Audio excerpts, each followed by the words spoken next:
বিসমিল্লাহির রহমানির রহিম। আসসালামু আলাইকুম সবাইকে। আশা করছি সবাই ভালো আছেন, সুস্থ আছেন। আল্লাহর রহমতে আমি অনেক ভালো আছি। তো আশা ফ্যাশন ডিজাইন অ্যান্ড ব্লগিং চ্যানেলে সবাইকে স্বাগতম। তো আমার চ্যানেলে যারা নতুন দর্শক তারা অবশ্যই চ্যানেলটিকে সাবস্ক্রাইব করবেন, এবং যারা আগে থেকে সাবস্ক্রাইব করেছেন তাদেরকে অসংখ্য ধন্যবাদ। আর যারা পেজ থেকে দেখছেন তারা অবশ্যই পেজটিকে লাইক, কমেন্ট, শেয়ার এবং ফলো করতে ভুলবেন না। এবং আজকে আপনাদের জন্য একটি বেবি ফ্রক নিয়ে এসেছি 11 থেকে 12 বছর বয়সী বেবিদের জন্য। এই সুন্দর ড্রেসটি বানিয়ে দেখাবো এবং কিভাবে কাটিং করেছি, সেলাই করেছি সব কিছু দেখাবো। তো শুরু থেকে শেষ পর্যন্ত দেখবেন ইনশাল্লাহ। তো চলুন শুরু করা যাক আজকের ভিডিওটি, কথা না বাড়িয়ে।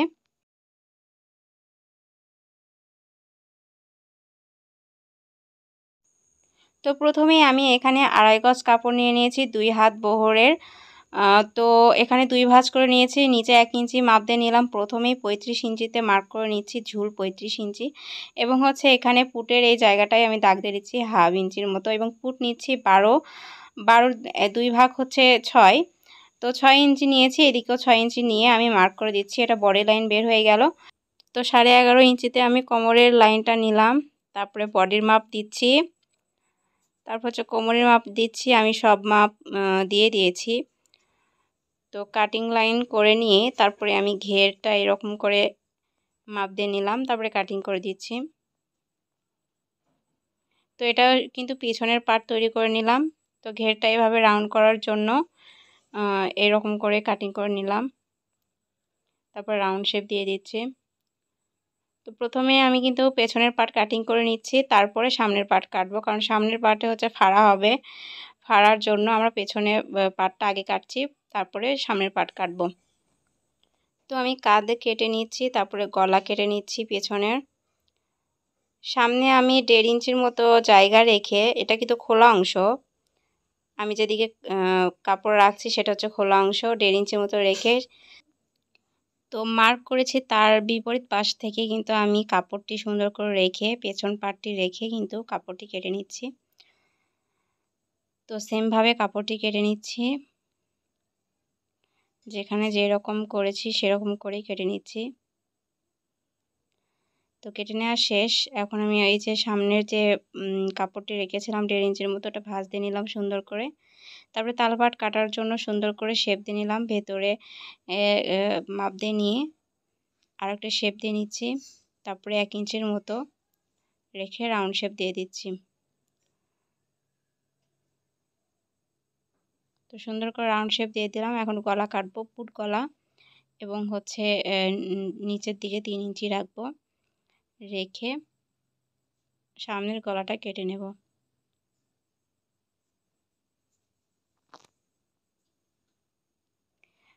তো এখন আমি হাতা কাটবো, এখানে 4 পার্ট করে নিয়েছি, তারপরে 3 ইঞ্চি নিচে একটি মার্ক করে দিচ্ছি। এরকম করে একটা শেপ দিয়ে দিলাম হাতার। আর এটা হবে আমব্রেলা হাতা। আমি ভুল করে এই হাতাটা কেটে ফেলেছি, তো পরে আমি সেটা করে নেব আমব্রেলা হাতা। তো এখন আমি সেলাই চলে আসলাম। 1 ইঞ্চির মতো কালো কাপড়টি নিয়েছি, আর এটা নিয়েছি 1.5 ইঞ্চির মতো গোলাপিটা নিয়ে এরকম করে একটা ডিজাইন তৈরি করার চেষ্টা করছি। তো 2 সাইডে আমি চিকন পাইপিংটা দেব কালো কালার, তাই আমি এরকম করে মুড়ি করে নিচ্ছি। এরকম করে সামনের যে প্লেটটা হবে বোতাম প্লেট, তো সেটা আমি করে নিচ্ছি। তো হয়ে গেছে, এটাকে আমি এখন লাগাবো সামনের পার্টে। তো প্রথমে আমি 2 ভাঁজ করে নিচ্ছি, যেখানে হচ্ছে 1.5 ইঞ্চি কাপড় রেখেছিলাম 2 ভাঁজ করে নিচ্ছি একটি পার্টে। তার উপর দিয়ে আমি এই বোতাম প্লেটটি লাগিয়ে নিচ্ছি।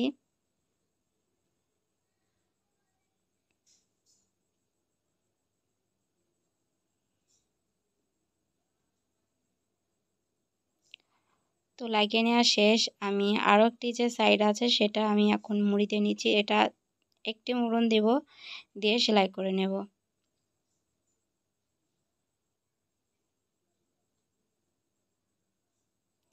তো এটার ওপর দিয়ে এটা উঠিয়ে দেব, আর এখানে আমি 3 সাড়ে 3 ইঞ্চির মতো রেখে সেলাই করব। এখানে 12 ইঞ্চির মতো ফাঁকা রেখেছি নিচ থেকে, রেখে সেলাইটি এভাবে ঘুরিয়ে নিচ্ছি।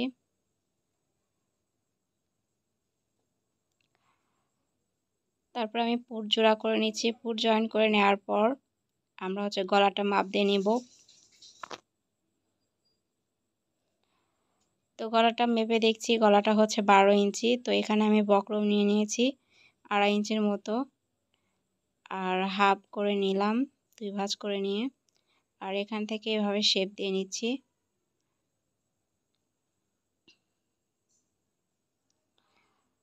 তো 1 ইঞ্চির মতো রাখছি বক্রমটা।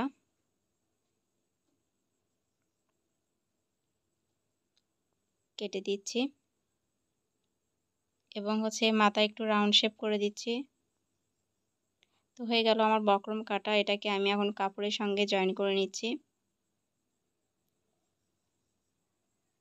জয়েন করে নেওয়া হয়ে গেলে আমরা আই রেখে রেখে কাপড়টি কেটে নিয়েও এরকম করে। তারপর এটাকে আরও একটি কাপড়ের ওপর বসিয়ে দেব।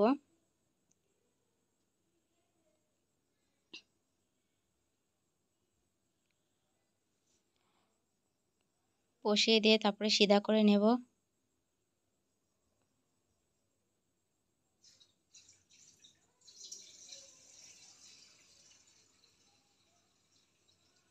সিধা করে নেওয়া হয়ে গেলে আমি এই পাইপিংটি এরকম করে আগে সেলাই করে নেব, তারপর উল্টিয়ে নেব। এই কাপড়টি কিন্তু আমি আড়া খাড়া করে কেটে নিয়েছি, কালো কাপড়, তা না ছাড়া কিন্তু সুন্দরভাবে সেট হবে না। তারপরে এই কাপড়টিকে উল্টিয়ে উল্টিয়ে এটার ওপর দিয়ে চাপ সেলাই দিয়ে দিচ্ছি।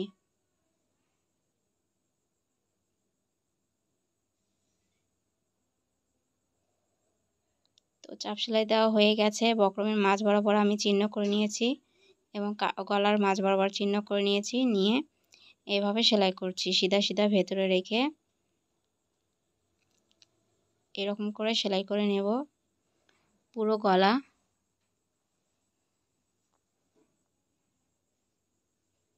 গলার যে উপরে যে পাইপিংটা আমি সেলাই করলাম কাপড়টি, সেটা মুড়ি দিয়ে নিচ্ছি। তারপরে চাপ সেলাই দিয়ে দিচ্ছি।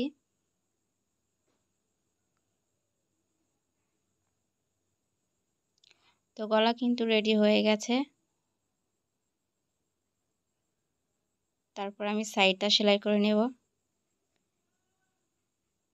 আশা করছি সবাই বুঝতে পেরেছেন। অনেক সহজ করে বুঝিয়ে দেওয়ার চেষ্টা করেছি। যারা বুঝতে পারেননি অবশ্যই কমেন্টে জানাবেন, আর অবশ্যই লাইক কমেন্ট করবেন ড্রেসটি কেমন লেগেছে। তো নিচের অংশে আমি সেলাই করে দিচ্ছি, যে জামার সাইড ফাড়া যেরকম করে সেলাই করি কামিজের, ওই রকম করে সেলাই করে দিচ্ছি।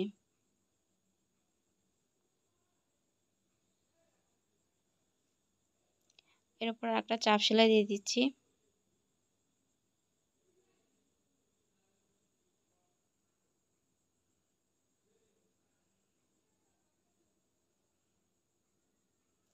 তারপর আমি হাতা তৈরি করে নিচ্ছি। কাপড় এখানে 1.5 ইঞ্চির মতো কেটে নিয়েছি। তারপরে এরকম করে চাপ সেলাই দিয়ে দিচ্ছি। একটু চিকন পাইপিং দেখা যাবে এই জন্য।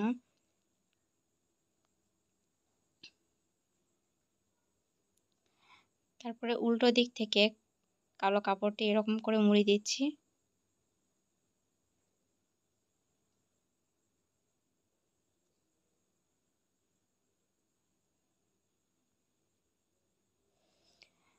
তারপরে সেলাইটি দিয়ে দিচ্ছি।